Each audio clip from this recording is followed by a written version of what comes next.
Om Namah Shri Yatirajaya Vivekananda Suraye Satchit Sukha Swarupaya Swamine Tapaharine. At the outset, I would like to congratulate Vivekananda Janmotsav Samiti Kolkata for organizing this virtual seminar.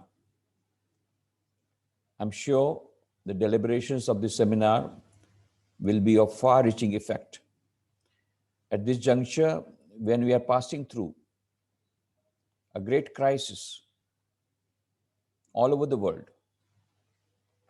because of this pandemic, coronavirus pandemic, and people are in distress, they are living with fear and feeling insecure, not only because of the health reason, but also because of the economic reason.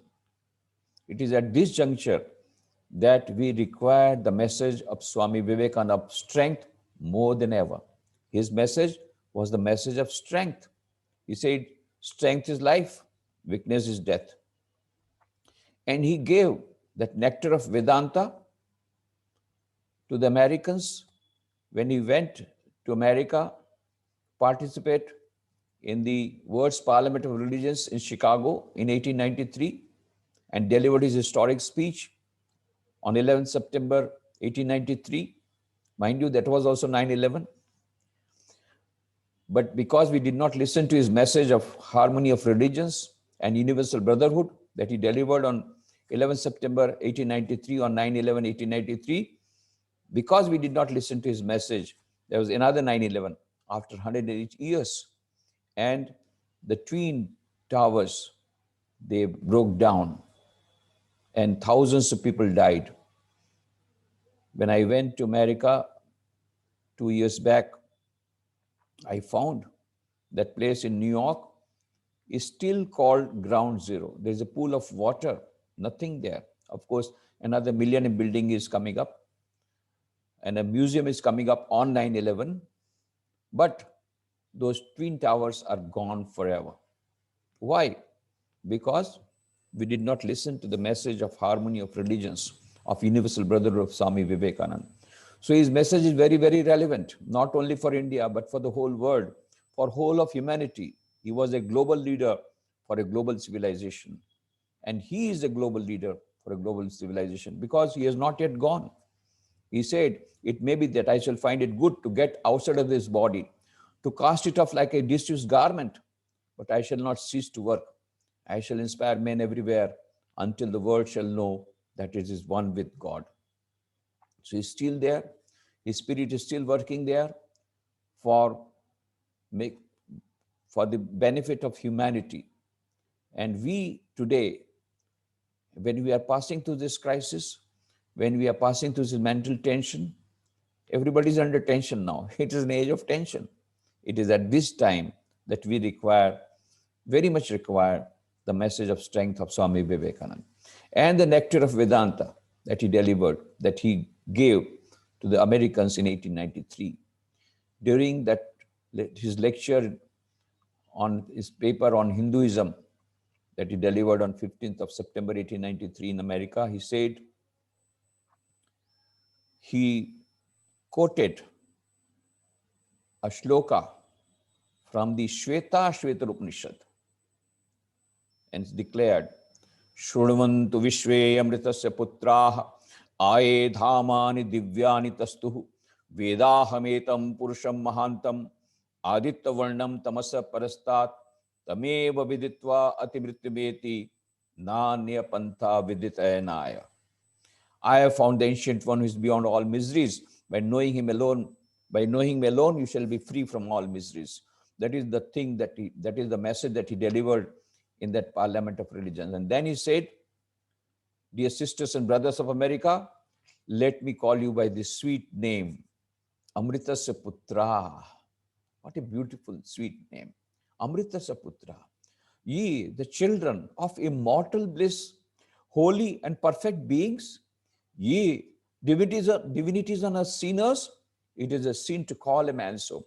It is a standing label on human nature. Come up, alliance. and shake off the delusion that you are sheep. Your soul's immortal, spirits free, blessed and eternal. You are not matter, you are not bodies. Matter is a servant, not ye the servant of matter. That is the message that he delivered, that we require today very much, that we are the children of immortal bliss. Inside each and every one of us is a center of consciousness, the center of divinity, having infinite power, unlimited happiness, unlimited peace. Nityo nityanam chetanas chetananam eko bahunam yu vidadhati kaman tam atmastam yenu pashyanti dhira tesham shanti shashvati netaresham. Who can get that eternal peace? One who has seen that eternal Atman, Paramatman, seated inside that eternal Atman. Unless until we realize that divinity, we will not be able to get peace in daily life, nor we get eternal peace and eternal happiness. So Swami Vivekananda has shown us the path to eternal happiness, to infinite happiness, to eternal life, to eternal peace. How? By manifesting our divinity. And that is why he gives the gist of the whole of Vedanta in his book on Raj Yoga, the beautiful book Raj Yoga. He says, each soul is potentially divine. The goal of human life is to manifest this divinity within by controlling nature, external and internal. Do this either by work or worship or psychic control or philosophy. By one or more or on all of these, be free. This is the whole of religion. Doctrines, dogmas, rituals, temples, churches, mosques are but secondary details. So here he gives the gist of the whole of Vedanta. What is that? The goal of human life is to manifest the divinity within. How? By combining 4 yogas in our daily life, practicing 4 yogas in our daily life: Raj Yoga, Bhakti Yoga, Jnana Yoga, and Karma Yoga. If we practice these 4 yogas, and all these the details are available in the 4 books written by Swami Vivekananda on this subject: Raj Yoga, Bhakti Yoga, Jnana Yoga, and Karma Yoga. What is Raj Yoga? Raj Yoga is, what is yoga? First of all, there is a lot of misunderstanding about the word yoga. Yoga is not only doing some asanas. Nowadays, they are having a lot of people are mad after yoga, but that yoga and what Swami Vivekananda said yoga, they're different. Swami Vivekananda was the first exponent on yoga and was the first person to go out of India to preach yoga. But what was that yoga? That yoga is not only pranayama and yogasana. What he said was, what he preached was yoga which leads to the infinite happiness and bliss. The union, yoga has come from the word yuj. Yuj means to unite. That uniting the individual self with the supreme self. Uniting the individual consciousness with the supreme consciousness. That is the ultimate objective. When you get infinite happiness, infinite bliss, and eternal life. And that is the goal of life. That is what Swami Vivekananda said. So he preached that Vedanta. He preached that yoga. And this yoga, this union between the individual self and the supreme self can be achieved through 4 methods: Raj Yoga, Bhakti Yoga, Jnana Yoga, and Karma Yoga. He deliberated on these 4 yogas, not on the yogasana. So what is Raj Yoga? Raj Yoga is Yama, Niyama, Asana, Pranayam, Pratyahar, Dharana, Dhyan, and Samadhi. So asana is only a part of this Raj Yoga. Asana is a part of Raj Yoga. Yes, it is the 3rd step. But the first and second step is very important. Yama, that means Satya, Asteya, Brahmacharya, Aparigraha, Ahimsa. And Niyama, Shauch, Santosh, Tap, Swadhyay, Ishwar Pranidhana. Yama and Niyama we have to follow. That means following the moral principles, the ethical principles in life. And the 7th step is meditation. And when we practice this properly, then ultimately culminating in Samadhi state, that is infinite happiness and bliss. This is the goal of life that we have to achieve. This is Raj Yoga, but it can be achieved also by Bhakti Yoga, by loving the Lord thy God with all thy strength, with all thy mind, with all thy heart. That is Bhakti Yoga. loving the Lord, repeating the name, repeating the mantra, prayer. This is Bhakti Yoga. And then Gyan Yoga is trying to know about our own real nature. Who am I? Am I this body? Am I this mind? Am I this intellect? No. Chidananda Rupa Shivoham Shivoham. I am beyond this. And then the fourth one, Karma Yoga, which is most important for all of us, is that converting work into worship. So Swami Vivekananda has given this beautiful one method of achieving this transformation from work to worship. Whatever work we do can be converted into worship by just changing the attitude of mind. You don't have to go to a forest. You don't have to go to the caves. You don't have to leave your house. No. What you don't have to give up your job. No. Whatever you are doing, continue to do that, but change the attitude of mind. Try to bring in the spirit of detachment and unselfishness, and gradually you find you are going towards that goal.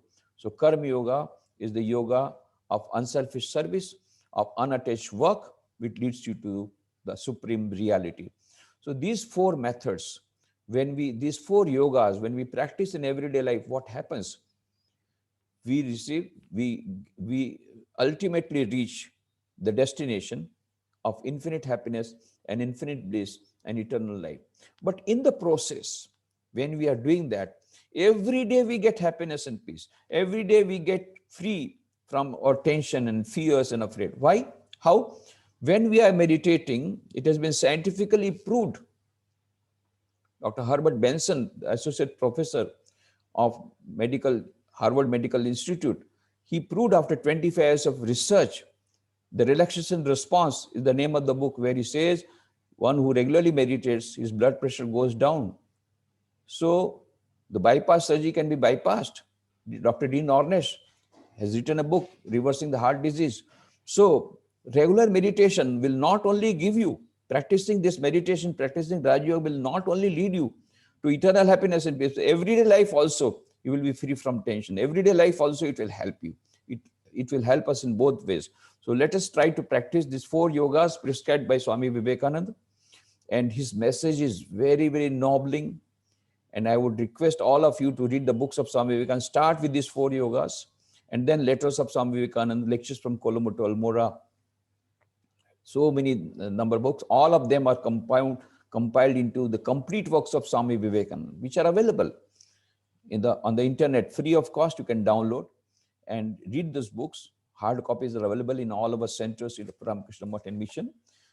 Buy the books, read at least a few pages. What will happen? Electric shock will come to you. These are not my words. Rabindranath Tagore told Roma Rolla, the French savant, the Nobel Prize winner, if you want to know India, study Vivekananda. In him, everything is positive, nothing negative.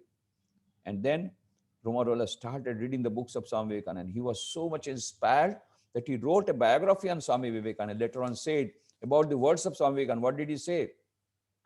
His words are great music, phrases in the style of Beethoven.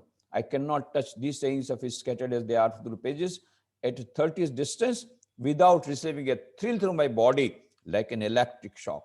So what we need today is an electric shock to get rid of the fear and anxiety, the tension that has come to our mind.